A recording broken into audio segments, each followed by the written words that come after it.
Os passos rangiam sob o peso de um segredo que ela ainda não havia pronunciado, em voz alta. Grávida de 6 semanas, com a mão repousando sobre a porta de carvalho polido do escritório de seu marido, Zélia viera para compartilhar a alegria de uma nova vida. Em vez disso, a madeira pesada abafou uma conversa que despedaçaria a sua realidade. 5 palavras sussurradas não com raiva, mas com uma indiferença calculista. Antes de mergulharmos neste conto cru de traição e sobrevivência, certifique-se de se inscrever e ouvir com atenção. 4 horas antes, o leve aroma medicinal de sabão de fenol e hortelã havia pairado na sala de estar particular de Zélia. O Dr. Peixoto, um homem discreto, com a propensão de falar com o papel de parede, em vez de olhar para suas pacientes, havia arrumado sua maleta de couro com movimentos silenciosos e deliberados. 6 semanas, Ciro Alcântara, ele havia murmurado, com os olhos fixos em uma arandela floral. A senhora deve descansar. Os primeiros meses são delicados. Agora, de pé no corredor escuro e sujeito a correntes de ar na ala oeste do casarão em Botafogo, Zélia deixou a mão escorregar para o baixo ventre. Não havia nenhum inchaço visível, apenas o aperto restritivo dos cordões do seu espartilho, que ela havia afrouxado alguns centímetros naquela manhã.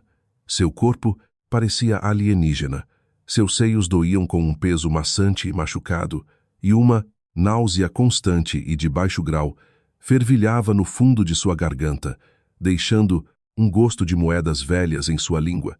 No entanto, sob o desconforto físico, um frágil nó de esperança havia se formado. Ela e Leôncio estavam casados há 2 anos. Foi uma união negociada em termos práticos. A riqueza das frotas mercantes de seu pai trocada pela linhagem aristocrática e tradicional do nome Alcântara. Não houve nenhuma grande paixão, nenhuma poesia lida à luz de velas, mas havia um companheirismo silencioso. Leôncio era um homem de hábitos precisos, cheirando consistentemente a loção de alfazema e lã cara. Ele puxava a cadeira dela no jantar. Ele beijava a testa dela antes de partir para o seu clube no centro da cidade. Ela havia se convencido de que essa domesticidade educada era a verdadeira aparência do amor quando despido da ficção teatral. Uma criança, ela pensou, os ancoraria, transformaria um contrato em uma família. A passadeira turca sob suas botas de sola macia abafou sua aproximação. O corredor estava frio, a noite úmida, infiltrando-se pela janela mal ajustada no patamar da escada. Ela chegou ao escritório de Leôncio. A pesada porta de carvalho estava entreaberta talvez pela largura de um dedo, vazando uma fina fatia vertical de luz amarela de gás nas tábuas escuras do assoalho. Ela ergueu os nós dos dedos para bater, seus lábios já formando as palavras de abertura. Leôncio, eu mandei chamar o doutor hoje. O tilintar de cristal deteve sua mão. Ele não estava sozinho. O carregamento de borracha está atrasado de novo. Veio a voz áspera, congestionada de Valdemar Barros. Valdemar era sócio de Leôncio nos negócios, um homem que perpetuamente cheirava a charuto barato e repolho cozido. Zélia o desprezava. Ele tinha o hábito de olhar para ela como se ela fosse uma peça de mobília que havia sido avaliada e considerada insatisfatória. Eu estou ciente, Valdemar, Leôncio respondeu. Sua voz era um barítono rico e suave. Era a voz que havia convencido o pai dela a assinar metade de sua fortuna em um dote. Os estivadores do cais estão em greve. É uma inconveniência temporária. Os credores não estão interessados no cais, Leôncio. Eles estão interessados nos juros deles. O raspar de um fósforo riscando violentamente contra o couro ecoou da sala, seguido pelo cheiro acre de um charuto vagabundo filtrando-se pela fresta da porta. Eles estão ameaçando cobrar os empréstimos. Se eles puxarem as cordas, esta casa, a firma, tudo desmorona até o Natal. Zélia prendeu a respiração, os nós dos dedos ainda suspensos no ar. Dívidas? Leôncio nunca havia mencionado problemas financeiros. Seu comportamento no café da manhã, naquele mesmo dia, tinha sido tão impecável e tranquilo quanto o seu. Colarinho recém-passado. Eles não vão cobrar os empréstimos, disse Leôncio, o som de líquido sendo derramado em um copo pontuando suas palavras. O fundo de garantia da minha esposa é substancial. Nós temos vantagem. O fundo da sua esposa é blindado. Leôncio, Valdemar rebateu, com o tom pingando uma exaustão cínica. O pai dela garantiu isso. Você só recebe o valor principal se ela falecer sem deixar herdeiros. Enquanto ela viver, você só recebe a mesada. E se ela der à luz uma criança, o dinheiro fica trancado em um cofre geracional até que o pirralho atinja a maioridade. Você seria cortado completamente. Você é um administrador, não um proprietário. Um silêncio longo e sufocante se estendeu pelo corredor. O coração de Zélia começou a martelar contra as costelas. Um pássaro frenético preso em uma gaiola estreita. A náusea em sua garganta engrossou. Ela está esperando um filho, disse Leôncio. As palavras pairaram no ar. Os olhos de Zélia se arregalaram no escuro. Como ele sabia? Ela não havia contado a ele. A criada havia fofocado. Ele notou ela ficando pálida com o cheiro de carne assada ontem. Uma onda fugaz e ingênua de afeto a dominou. Ele era observador. Ele se importava o suficiente para notar os males dela. Você tem certeza? Valdemar perguntou. A borda áspera de sua voz caindo para um sussurro perigoso.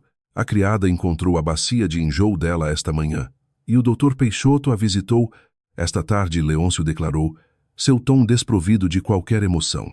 Era a mesma voz plana e calculista que ele usava para ler manifestos de carga.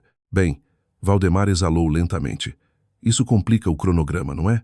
Se ela produzir um herdeiro vivo, o fundo transfere-se legalmente para o executor da criança. Você perde a garantia. Os credores vão arruiná-lo. Zélia pressionou a mão com mais força contra o estômago. Diga alguma coisa. Leôncio, ela implorou silenciosamente.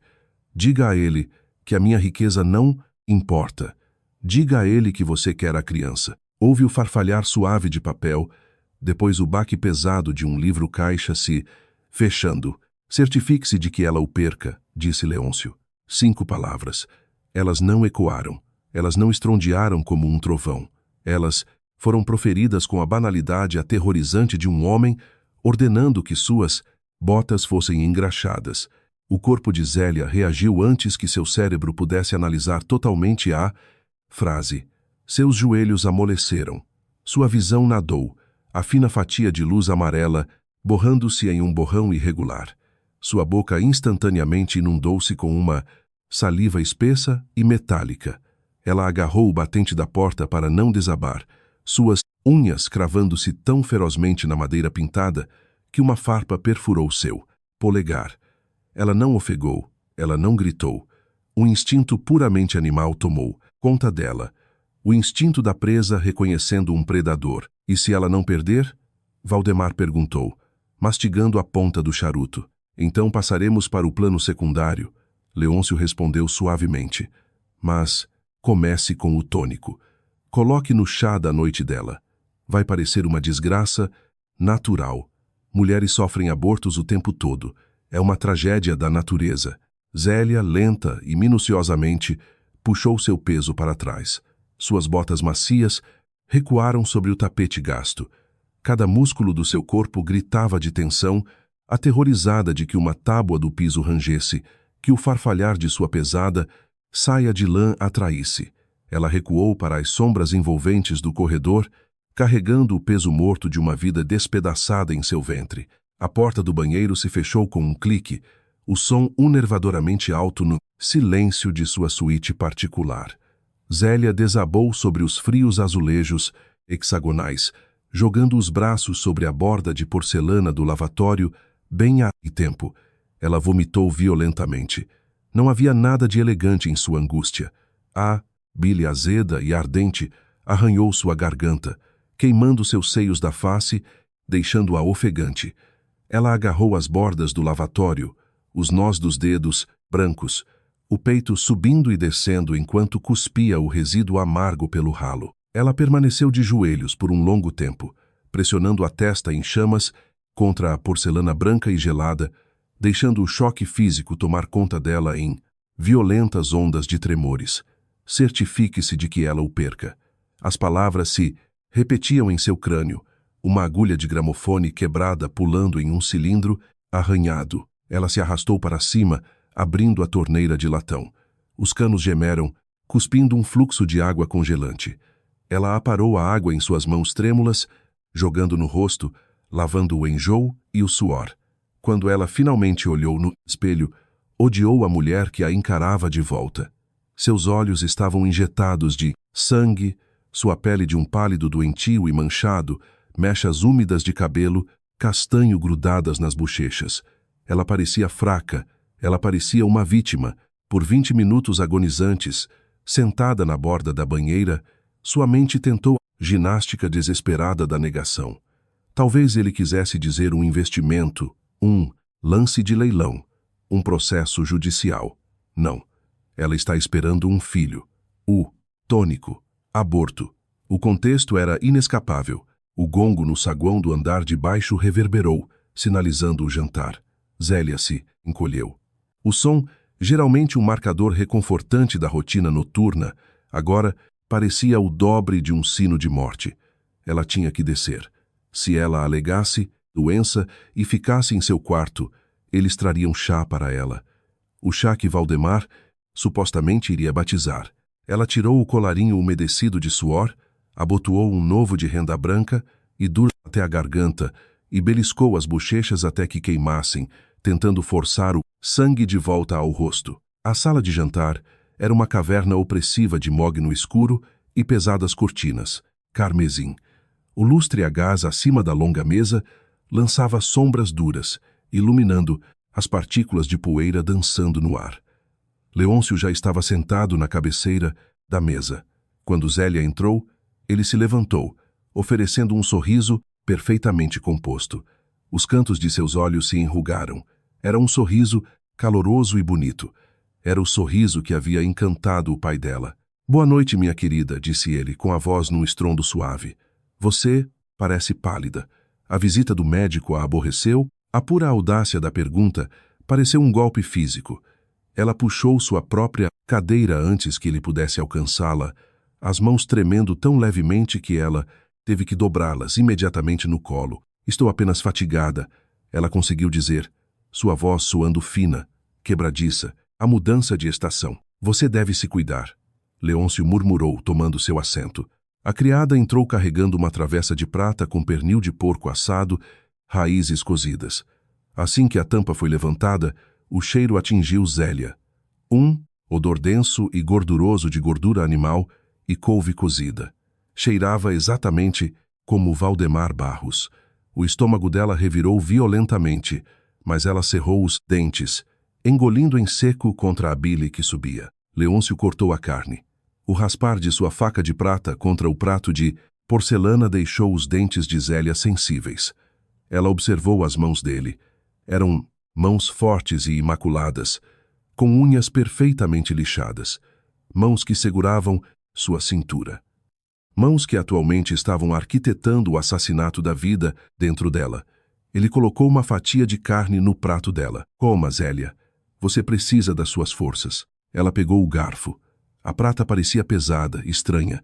Ela cortou um pedaço minúsculo de batata e colocou na língua. Tinha gosto de cinza molhada. Ela mastigou mecanicamente, incapaz de engolir, com os olhos fixos no intrincado padrão floral da toalha de mesa. "Valdemar passou por aqui mais cedo", Leôncio disse casualmente, estendendo a mão para a taça de vinho. "Assuntos de negócios bastante tediosos." "É mesmo?" Zélia sussurrou, finalmente forçando o pedaço de batata a descer pela garganta seca. "Espero que a firma esteja bem." Florescendo, Leôncio mentiu, tomando um gole de seu vinho tinto escuro. Ele sorriu por cima da borda da taça. "Nunca me senti tão seguro sobre o nosso futuro." Ele estendeu a mão do outro lado da mesa. Sua mão grande cobriu os punhos, pequenos e cerrados dela. A pele dele era quente. Apenas ontem, ela teria soltado as mãos para entrelaçar os dedos com os dele, buscando o conforto de seu toque. Agora, sob o calor, ela sentia apenas uma podridão rastejante e venenosa. Ela forçou seus músculos a permanecerem completamente inertes, embora cada terminação nervosa gritasse para que ela se afastasse. Um brinde, disse Leôncio, erguendo a taça novamente. À saúde. Zélia encarou a taça de cristal com água ao lado do prato. O tônico já estaria na água ou apenas no chá? Ela não tinha como saber.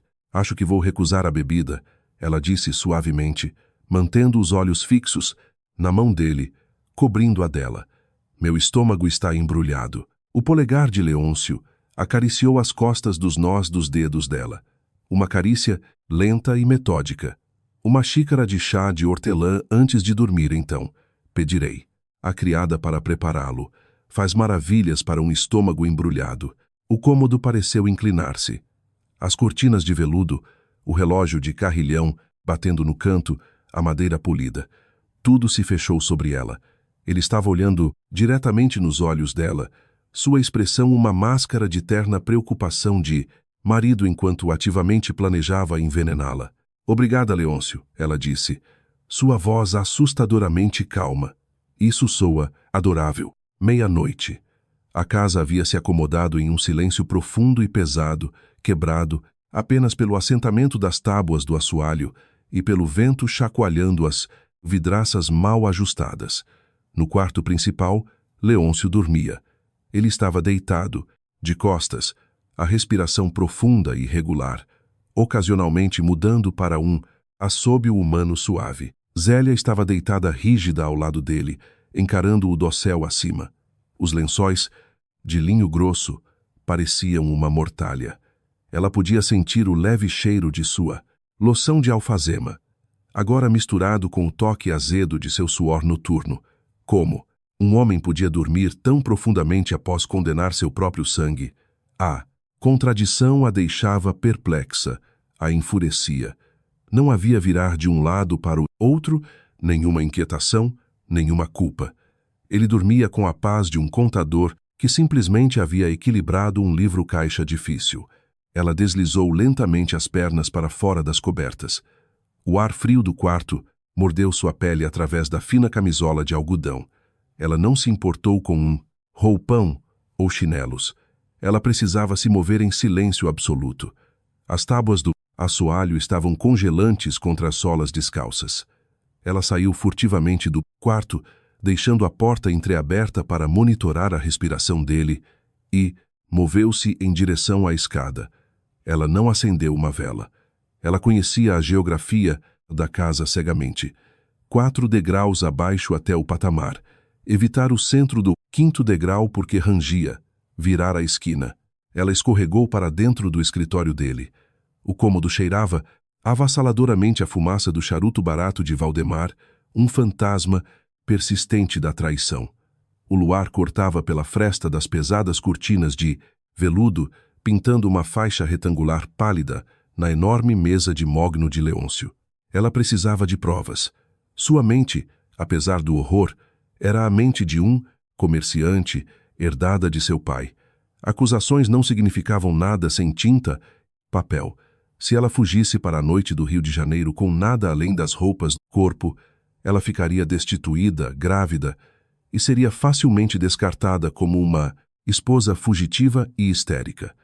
Leôncio controlaria seu fundo de garantia por padrão. Ela precisava entender a mecânica exata de sua armadilha. Ela pisou atrás da mesa. As alças de latão das gavetas estavam geladas ao toque. Ela começou a puxá-las para abri-las. A maioria deslizou suavemente. Não, rendendo nada além de correspondências mundanas da firma, faturas de têxteis importados e papel timbrado em branco. A gaveta inferior direita se recusou a ceder, trancada. Zélia parou, os olhos disparando para o consolo da lareira. Sentado bem no centro havia um pesado busto de bronze de uma onça pintada. Leôncio era uma criatura de hábitos. Ele nunca carregava suas chaves particulares consigo para que não arruinassem a linha de suas calças de alfaiataria. Ela estendeu a mão, os dedos envolvendo o metal frio e texturizado da cabeça do felino. Ela a inclinou para trás. Uma pequena chave de latão deslizou da base oca, caindo em sua palma à espera.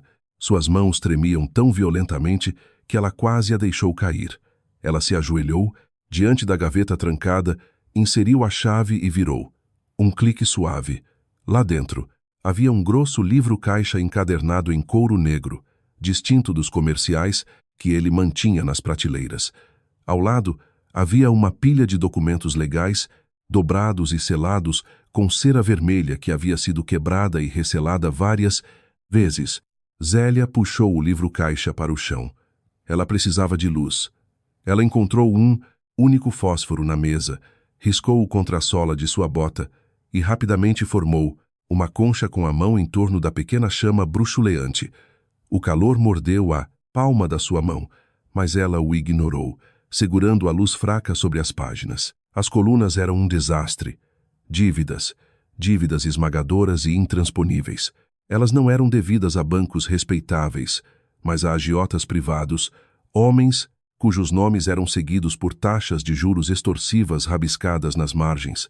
Leôncio havia apostado pesadamente em linhas de navegação que afundaram, tanto literal quanto figurativamente. A firma dos Alcântara era uma casca oca, existindo inteiramente com crédito garantido pela ilusão da riqueza de Zélia. A chama piscou, lambendo perigosamente perto de seus dedos. Ela virou para trás do livro-caixa. Aqui as entradas mudavam. Era uma linha do tempo. 12 de outubro, Boticário, 10.000 réis. 14 de outubro, adiantamento Valdemar. Ela largou o fósforo quando ele queimou sua pele.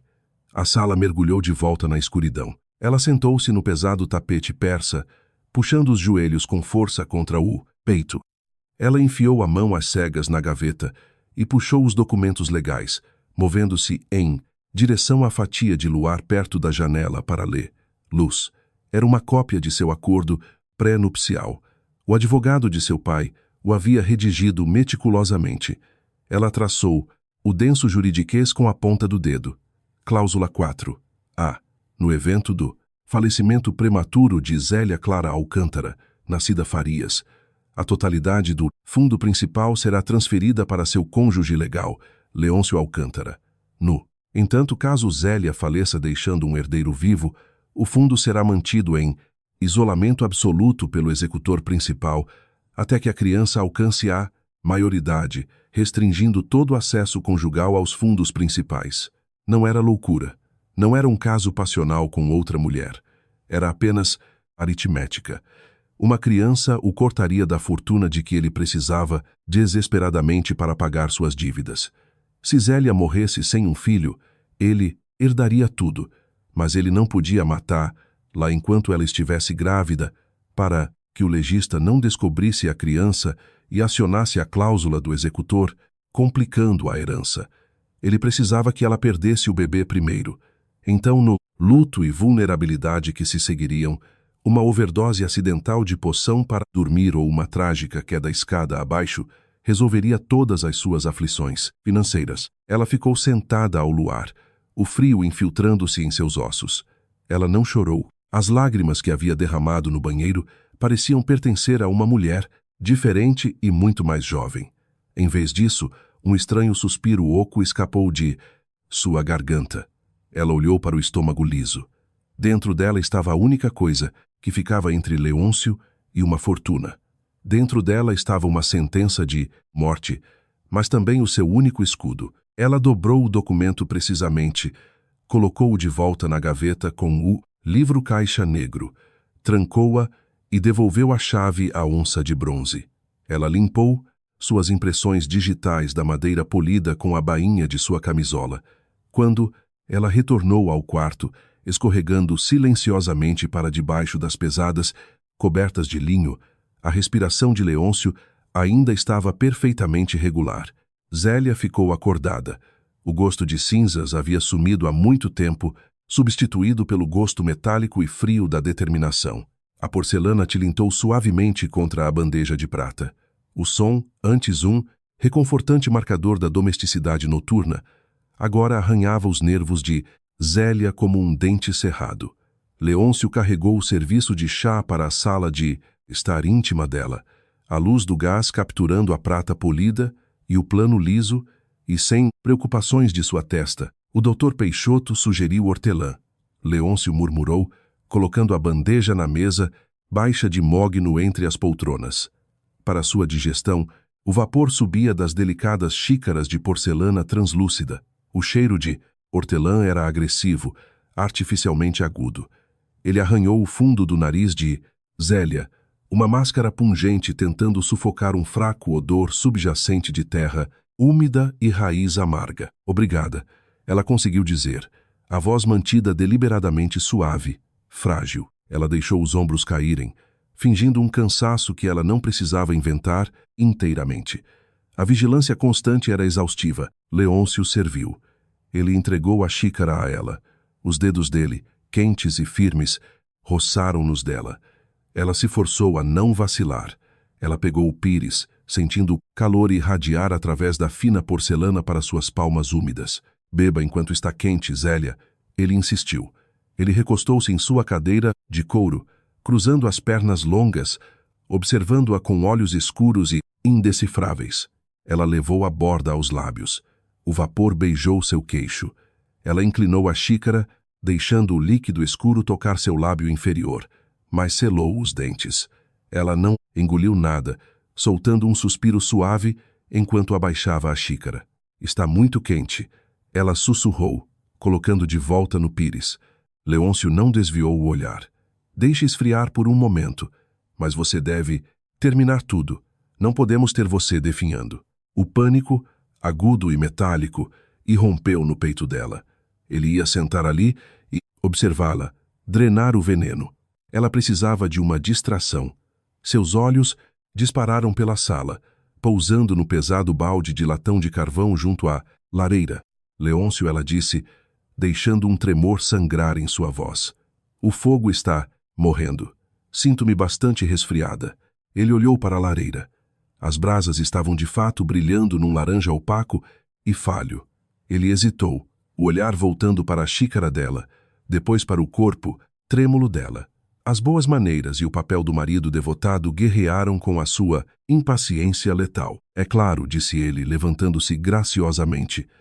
Ele virou as costas para ela, pegando a pesada pinça de ferro para mover os carvões.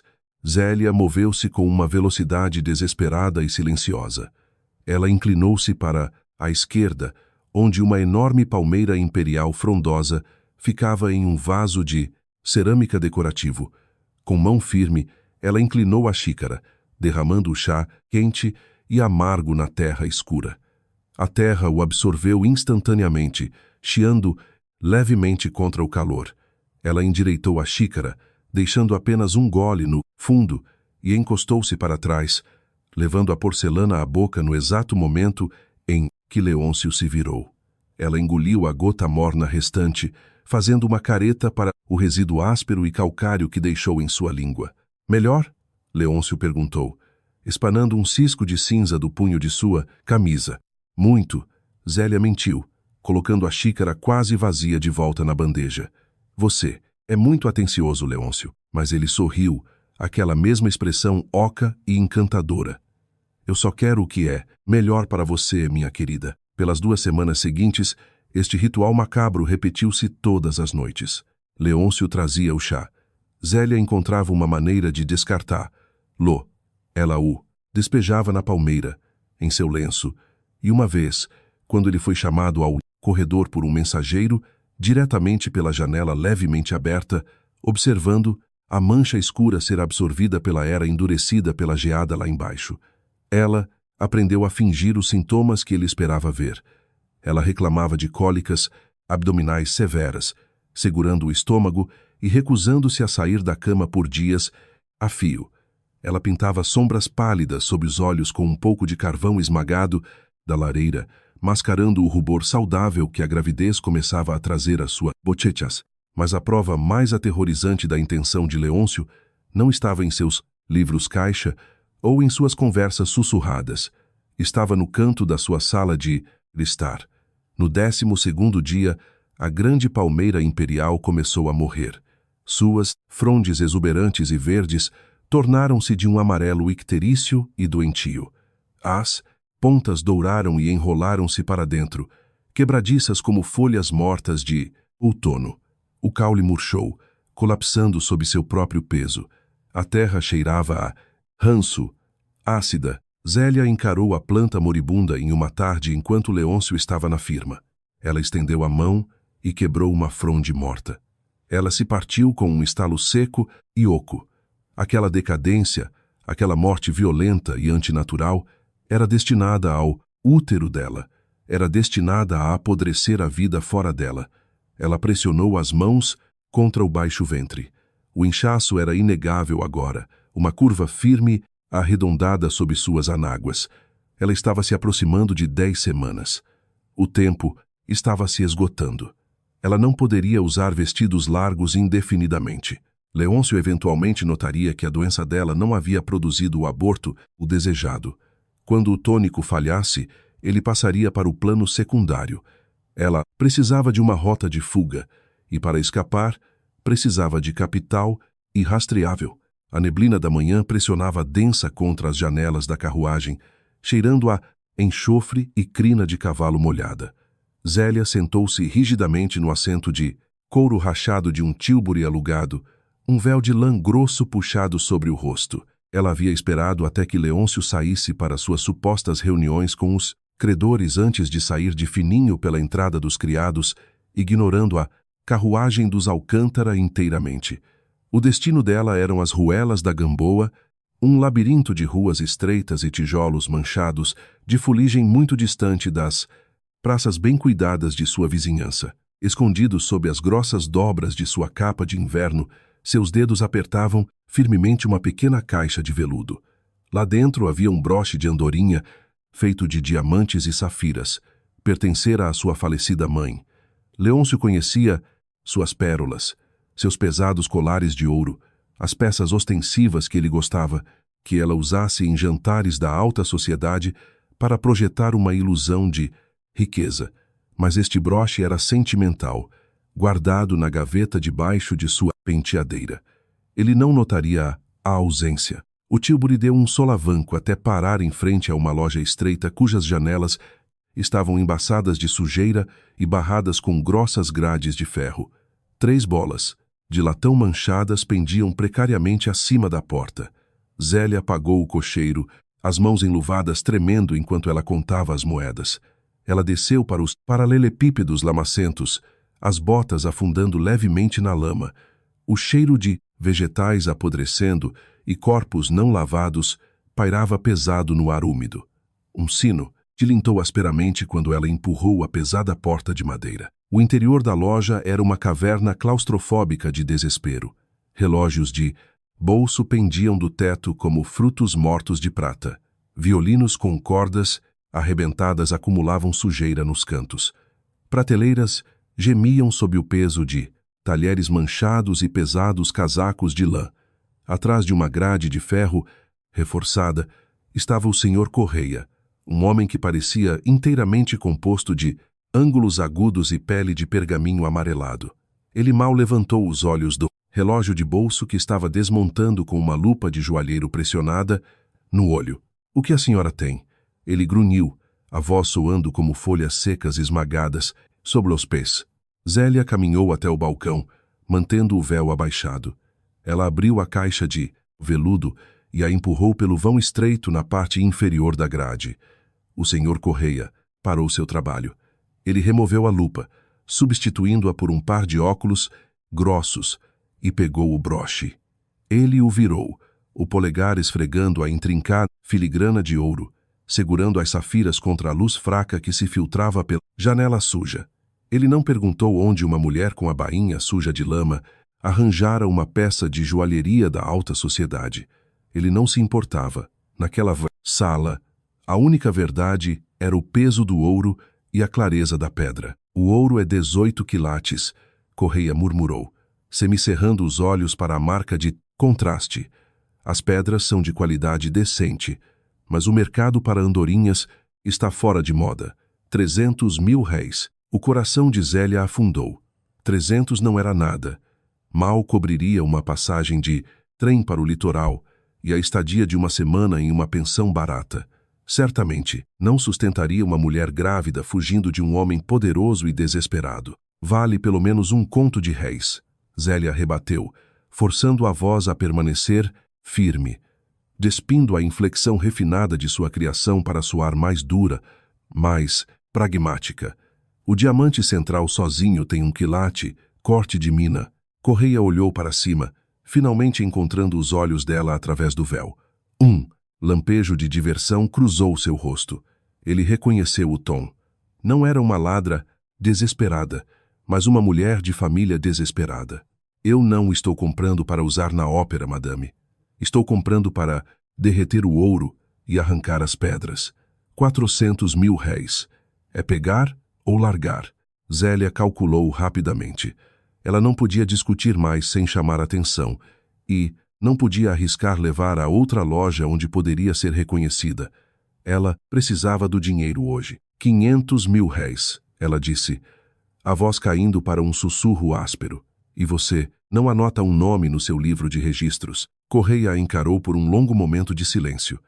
O único som na loja era o tic-tac caótico e não sincronizado de 100 relógios penhorados. 500. Ele concordou lentamente. Sem nome, mas sem bilhete de penhor também. Você deixa, é meu. Não tem volta. Feito. Correia abriu uma pesada caixa de dinheiro de ferro e contou 5 notas de 100.000 réis, nítidas e engorduradas. Ele as deslizou sob a grade. Zélia as arrebatou, imediatamente as enfiando no bolso oculto que ela havia costurado apressadamente no forro do seu corpete na noite anterior. O papel parecia grosso e reconfortante contra suas costelas. Ela se virou e praticamente fugiu da loja, o tilintar áspero do sino zombando de sua retirada. A viagem de Tilbury de volta foi agonizante. Cada solavanco da carruagem enviava uma onda de choque pelo seu abdômen sensível. A náusea, que ela geralmente tinha que fingir para Leôncio, voltou com força total, espessa e metálica na garganta. Ela agarrou a tira de couro, fechando os olhos, focando inteiramente no ritmo de sua própria respiração para evitar vomitar. Quando finalmente alcançou a entrada dos criados da casa dos Alcântara, suas pernas estavam fracas. Ela entrou de fininho, os cheiros familiares de cera de abelha e mandioca assada a saudando. Ela moveu-se silenciosamente pelas escadas dos fundos, com a intenção de chegar ao seu quarto e desabar. Ao alcançar o patamar do segundo andar, uma voz a fez congelar. A senhora esteve fora, madame. Zélia virou-se bruscamente. De pé no final do corredor, segurando uma pilha de lençóis recém-passados, estava Rosalina, sua criada pessoal. Rosalina era uma mulher severa no final dos seus 40 anos, cheirando perpetuamente a goma de engomar e sabão de alfazema. Ela não deixava passar nada. Seus olhos cinzentos e afiados desceram para a bainha da capa de Zélia, que estava coberta de lama, grossa e escura da gamboa. Zélia congelou. Sua mente disparou. Se Rosalina contasse a Leôncio que ela havia saído de casa em segredo, toda a fachada desmoronaria. Leôncio perceberia que o tônico não estava funcionando, que ela não estava confinada à cama e que estava se preparando para fugir. Eu precisei de uma caminhada, Rosalina, Zélia disse, tirando o véu, tentando parecer imponente. O ar no meu quarto estava sufocante. Rosalina deu um passo à frente. Os olhos dela deixaram a bainha lamacenta, fixaram-se no rosto de Zélia. Ela olhou para a falta de carvão sob os olhos, a real palidez exausta de sua pele, e então, muito lentamente, seu olhar vagou para o volume sutil, inegável, da cintura de Zélia sob a pesada capa de lã. Um silêncio pesado e aterrorizante se estendeu entre elas. O patrão, Rosalina disse calmamente, sua voz caindo para um murmúrio que não ecoava no corredor. Estava perguntando sobre a palmeira imperial. Ele se perguntava por que ela morreu tão de repente. Zélia parou de respirar. A mão dela instintivamente voou para o bolso escondido em seu corpete, pressionando contra as notas de papel amassado. Rosalina deu outro passo para mais perto, a pilha de lençóis apertada contra o peito como um escudo. Ela olhou para a esquerda, depois para a direita, garantindo que o corredor estivesse vazio. Eu disse a ele. Rosalina sussurrou.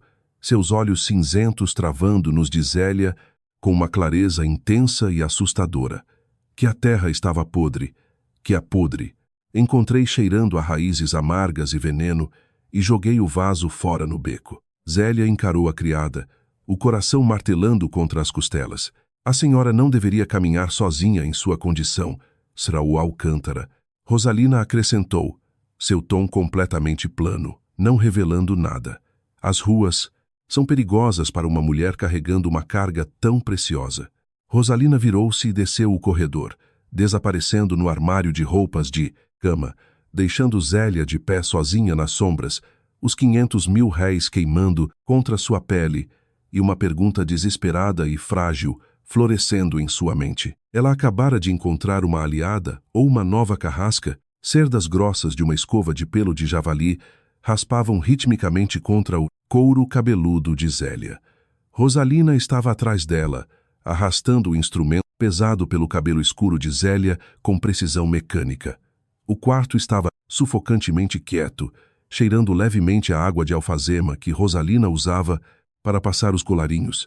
Por 10 minutos, nenhuma das duas falou.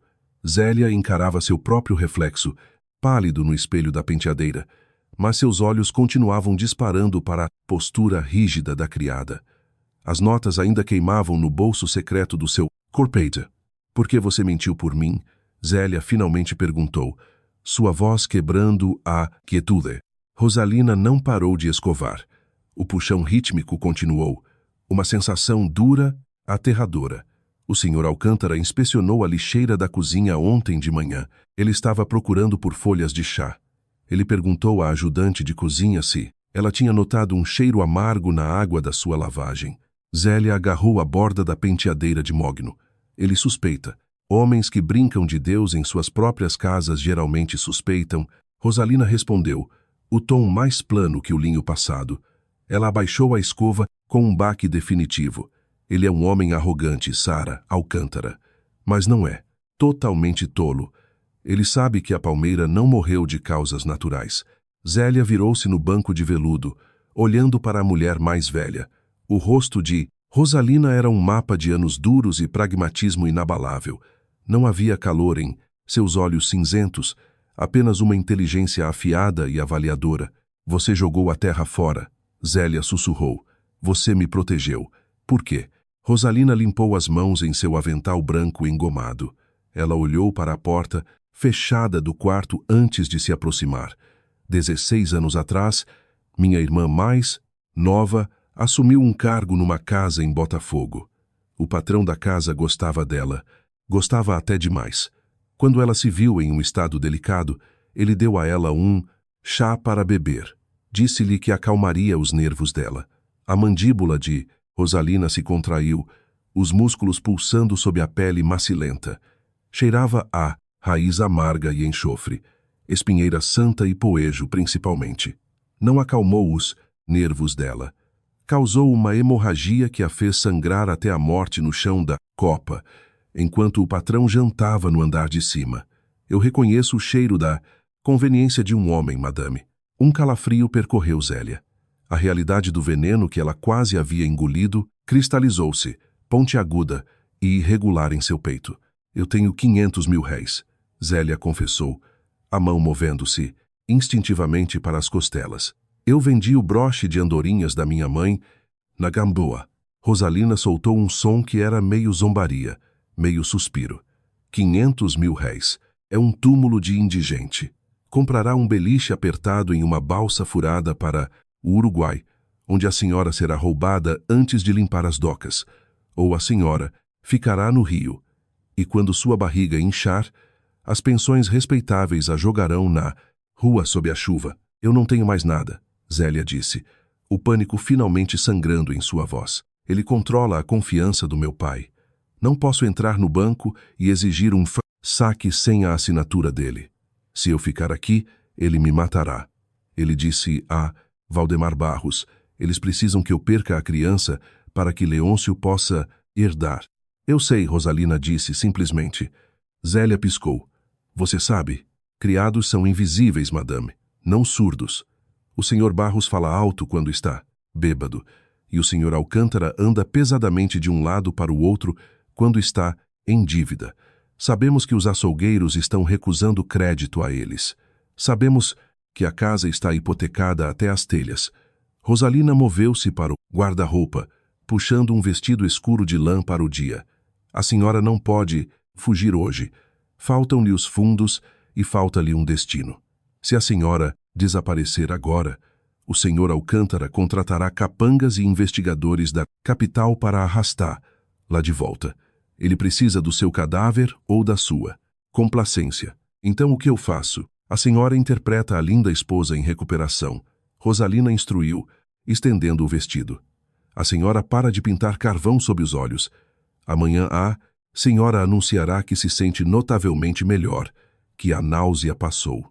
A senhora comerá os jantares dele e sorrirá. Ele verá meu estômago crescendo. Ele saberá que o tônico falhou.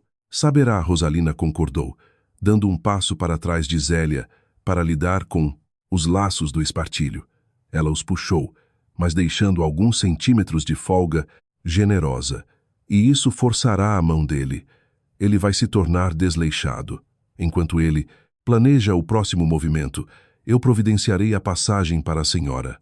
Meu sobrinho trabalha nos cargueiros com destino a Lisboa.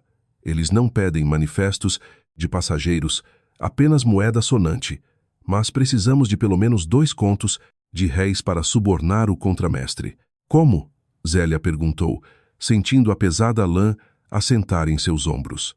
Há um serviço de prata no aparador da sala de jantar, Rosalina murmurou, os dedos trabalhando rapidamente nas 12 minúsculas casas de botão descendo pela espinha de Zélia.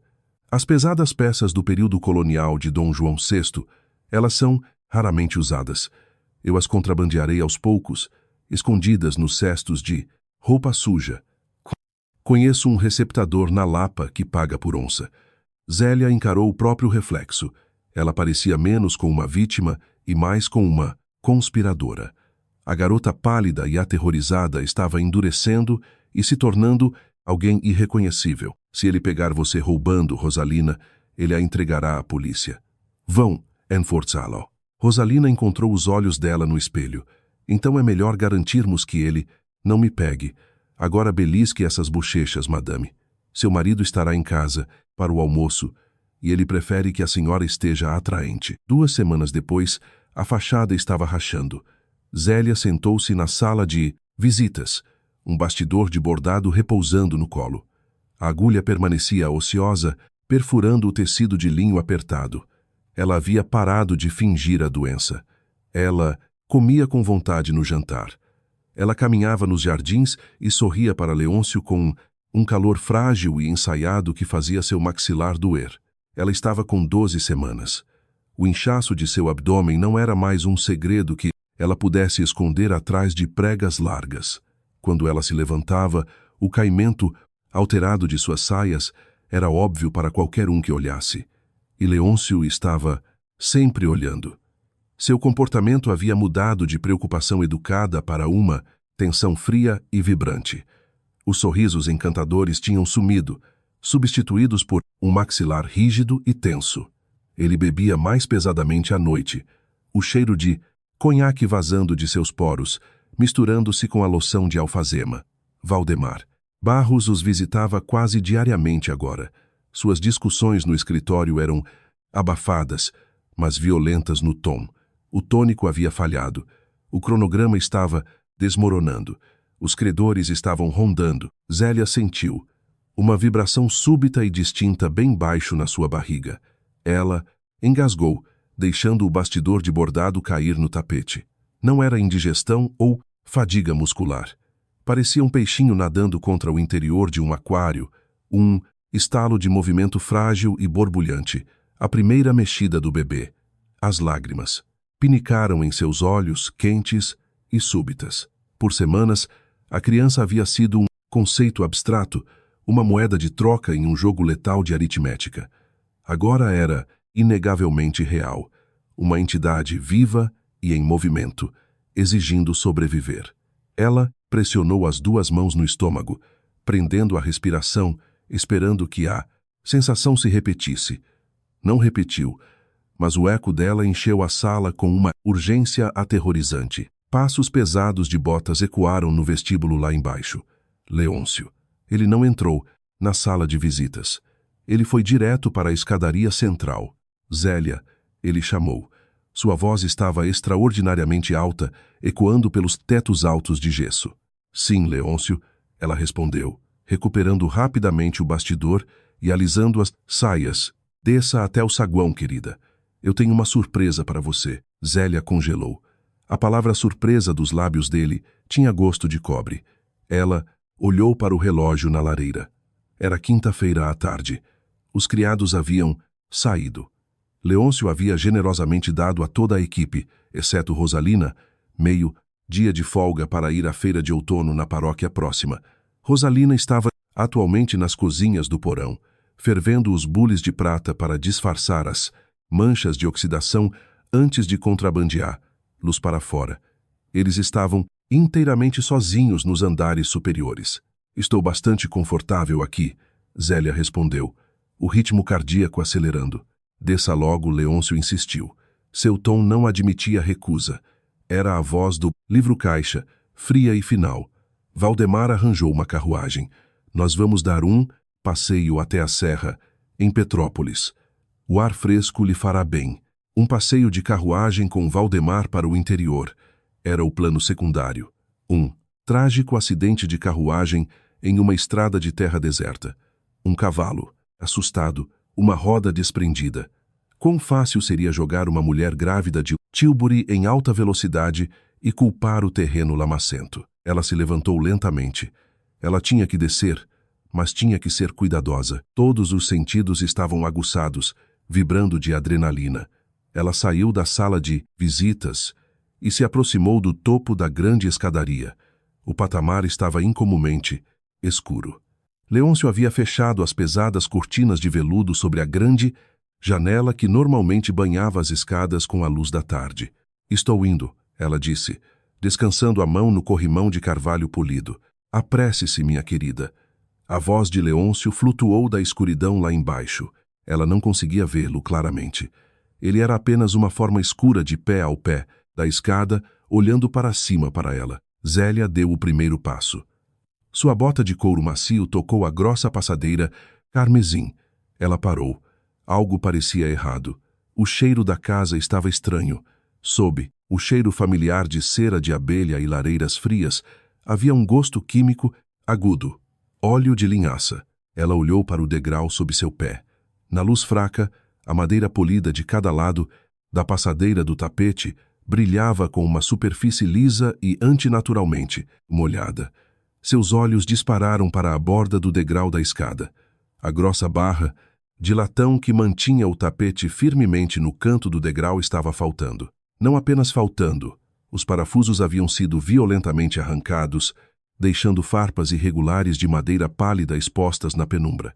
Se ela colocasse todo o seu peso naquele tapete, ele não se sustentaria. Deslizaria, imediatamente sobre a madeira untada com óleo, funcionando como uma rampa escorregadia. Ela cairia de cabeça por 22 duros degraus de carvalho, um pescoço quebrado, uma pelvis estilhaçada, um aborto garantido, se não a morte instantânea. Zélia, qual é a demora? Leôncio perguntou. A forma escura no fundo das escadas mudou impacientemente. Ela puxou o pé para trás, a respiração presa na garganta. Ele estava esperando para vê-la cair. Ele havia orquestrado um pescoço quebrado a poucos passos de seu próprio quarto. Eu não posso. Ela gaguejou, agarrando o corrimão tão forte que os nós dos dedos doeram. Esqueci meu chale. Está frio. Você não precisa de chale. A carruagem tem cobertores. Desça. Não, ela disse, a voz tremendo, fingindo uma fraqueza súbita e avassaladora. Sinto-me tonta, Leôncio. Minha cabeça está girando. Ela afundou no chão do patamar, mantendo o peso do corpo inteiramente nas tábuas sólidas e planas do topo, evitando totalmente as escadas. Leôncio, por favor, ela gritou, forçando, um gemido patético e sem fôlego em sua voz. Venha me ajudar. Não consigo enxergar direito. O silêncio se estendeu do fundo das escadas. Ela podia sentir o cálculo dele, sua frustração fervilhante com a armadilha arruinada. Pois bem, Leôncio retrucou. O baque pesado de suas botas começou a subir as escadas. Zélia permaneceu sentada no chão, observando-o subir. Ele evitou o centro das escadas, mantendo o peso deliberadamente fixado no lado extremo esquerdo, pisando com cuidado na estreita faixa de madeira adjacente à parede, evitando inteiramente o tapete solto. Ele sabia exatamente onde o perigo estava porque havia sido ele a prepará-lo. Quando ele alcançou o patamar, ficou de pé sobre ela. Na luz fraca, seu rosto, bonito, parecia oco, esquelético. A máscara do marido devotado havia sumido. Seus olhos escuros olhavam para ela, brilhando com uma malícia fria e nua. Você está se tornando um incômodo, Zélia. Ele sussurrou, o cheiro de conhaque, velho lavando o rosto dela. Ele estendeu a mão, as mãos grandes envolvendo-se rudemente ao redor dos braços dela. Ele a puxou para ficar de pé com um solavanco violento que fez os dentes dela baterem. Ele não a puxou em direção à segurança do corredor. Ele a arrastou para a frente, em direção à borda do degrau superior. Se você está tonta, disse Leôncio, sua voz caindo para uma calma morta, aterrorizante. Talvez você precise apenas de um pouco de impulso. Ele a empurrou em direção à queda à espera. A gravidade a agarrou. As palmas das mãos de Leôncio, largas e suadas, bateram contra as clavículas dela. Ele a empurrou para trás com a força bruta de um homem desesperado. Zélia não gritou. O pânico contornou suas cordas vocais inteiramente, canalizando-se direto para seus dedos. Quando seu centro de gravidade inclinou-se sobre o precipício da escada, suas mãos dispararam para a frente. Ela se agarrou às lapelas do pesado casaco de lã dele. Suas unhas cravadas no tecido caro com o aperto frenético e esmagador de uma mulher se afogando. Solte! Leôncio rosnou, tentando puxar o peito para longe. Ele puxou violentamente para trás. Essa mudança súbita de impulso a salvou. Zélia caiu de joelhos na madeira plana e sólida do patamar, as mãos ainda travadas em um aperto mortal nas lapelas dele. A âncora repentina de seu peso morto atirou Leôncio totalmente fora de equilíbrio. Para se segurar, ele deu um passo à frente. O salto de couro polido dele ignorou a estreita margem de segurança que ele havia navegado cuidadosamente momentos antes. Sua bota bateu exatamente no centro morto do corredor, carmesim solto. A fricção desapareceu. A madeira oleada sob o tapete teve exatamente o desempenho para o qual ele a havia projetado. Um som nauseante do tecido, deslizando, encheu a escadaria. As pernas de Leôncio voaram por baixo dele. As lapelas rasgaram-se violentamente das mãos de Zélia, queimando a pele de seus nós dos dedos. Ele despencou. Não houve agitação teatral. Foi uma descida brutal e pesada de carne e osso batendo em carvalho sólido. Ele atingiu o quarto degrau com a região lombar, um estalo molhado e agudo, ecoando pelas altas paredes de gesso. Ele rolou, um emaranhado caótico de membros e alfaiataria cara, arrastando a passadeira carmesim para baixo com ele, em uma onda sufocante. Ele aterrissou no fundo da escadaria com um baque definitivo e aterrorizante. Então, silêncio absoluto.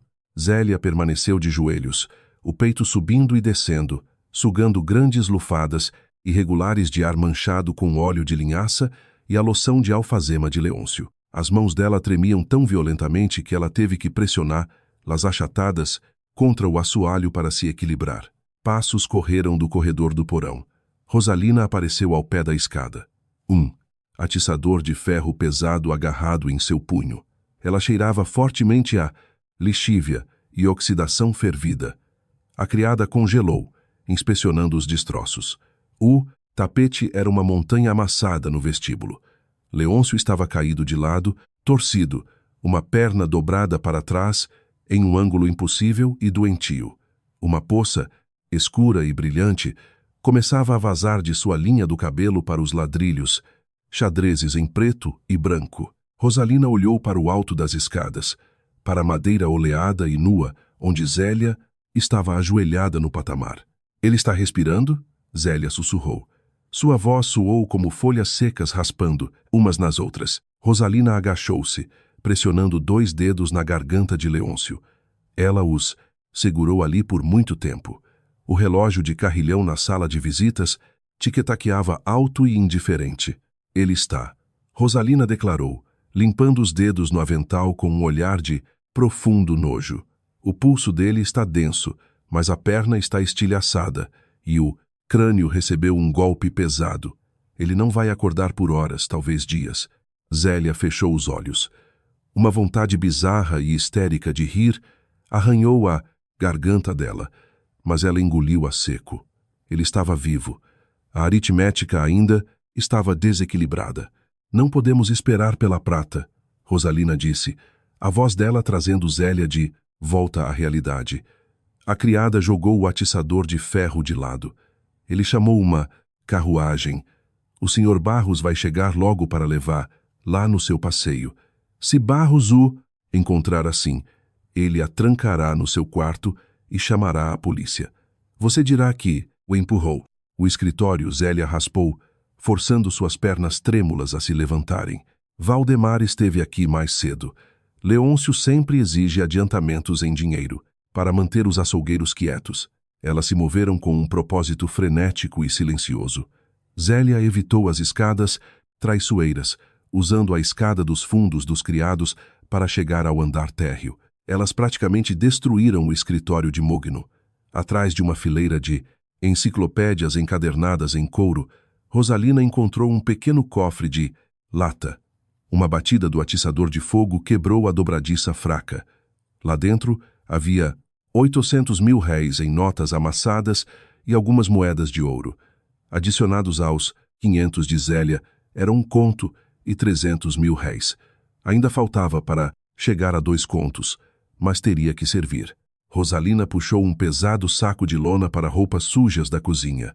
Ela despejou os bules de prata recém-fervidos, ainda quentes, além dos açucareiros e pesadas conchas no saco.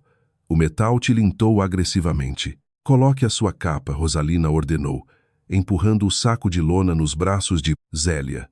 Pesava quase tanto quanto uma criança pequena, o calor do metal transpassando pelo tecido grosso. Nós sairemos pelo duto de carvão. O beco é sem saída. Mova-se. Zélia não olhou para Leôncio ao passar pelo vestíbulo. Ela pisou por cima de uma dobra amassada da passadeira carmesim, o ar pesado com o cheiro metálico da lesão dele, e desapareceu nas entranhas sombrias da casa. A neblina, grossa como algodão sujo, engolia as docas do porto do Rio de Janeiro. Cheirava a algas podres, esgoto não tratado e carvão queimando. Um perfume pungente e sufocante de indústria e desespero. Zélia encolheu-se na sombra de uma pilha altíssima de caixas de madeira de remessa. A umidade infiltrava-se por sua capa de lã, gelando-a até a medula.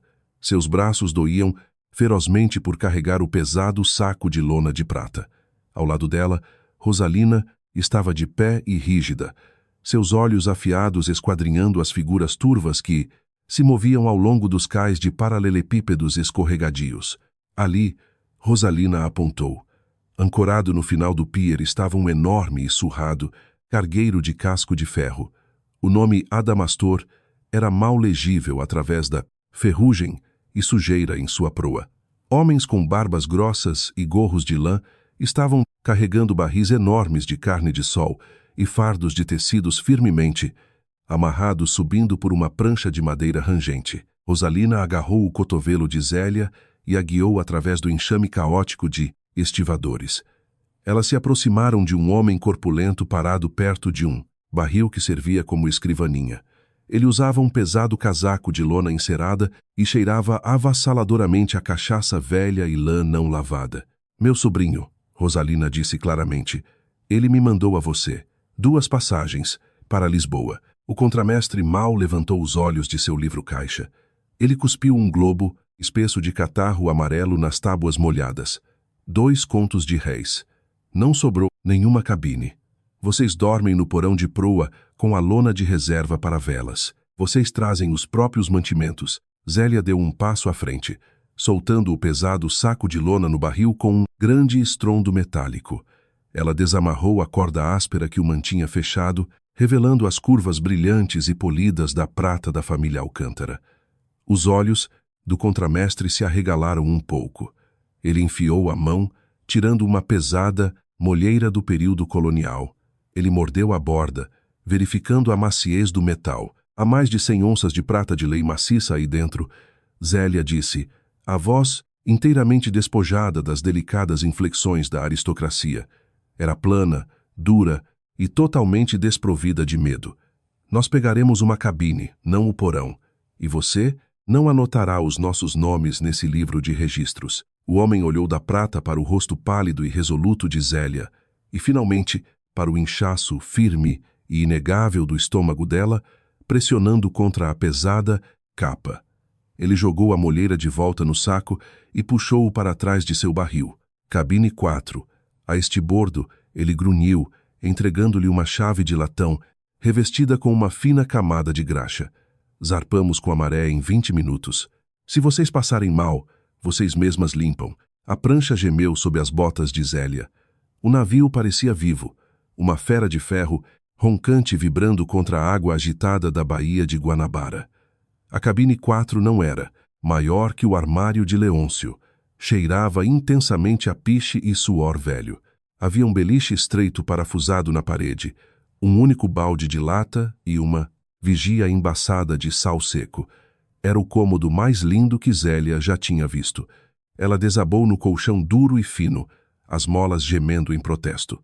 Rosalina sentou-se cuidadosamente em um caixote de madeira em frente a ela, alisando seu vental, engomado como se estivesse sentada numa educada sala de visitas. Lá, fora, correntes pesadas tilintavam bem alto, homens gritavam. O zumbido profundo e vibrante dos motores a vapor rugiu ganhando vida sob os pés delas.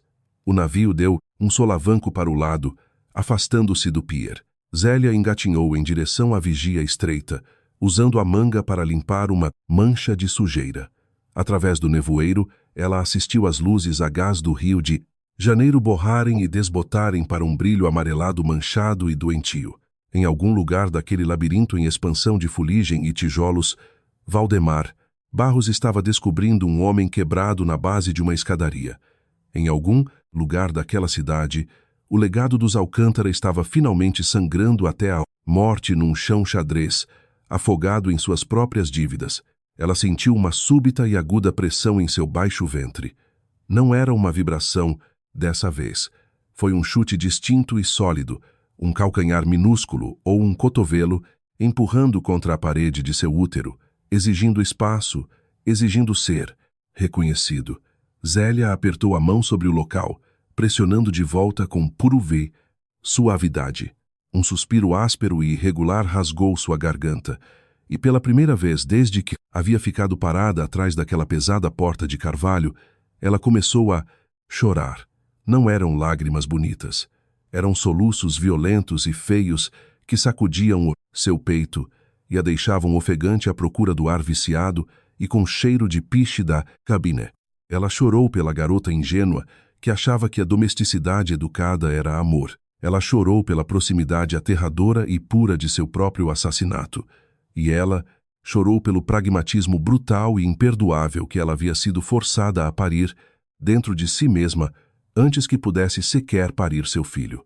Rosalina não ofereceu um lenço. Ela simplesmente assistiu, deixando a mulher mais jovem expurgar o veneno das últimas 6 semanas para fora do seu sistema. O Adamastor inclinou-se para a frente, encontrando as correntes mais ásperas do mar aberto. Zélia limpou o rosto com as costas da mão machucada e dolorida.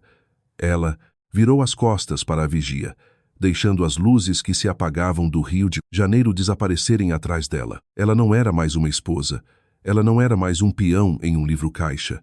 Ela era uma mãe, e elas tinham todo um oceano para cruzar. A sobrevivência raramente é bonita. Ela é lutada no escuro, forjada no desespero, e paga com pedaços de nossa própria inocência. Zélia escapou da gaiola dourada da aritmética letal de um marido, trocando o luxo pela brutal e gélida realidade da liberdade. O que você achou da escolha desesperada dela de lutar e escapar para o desconhecido?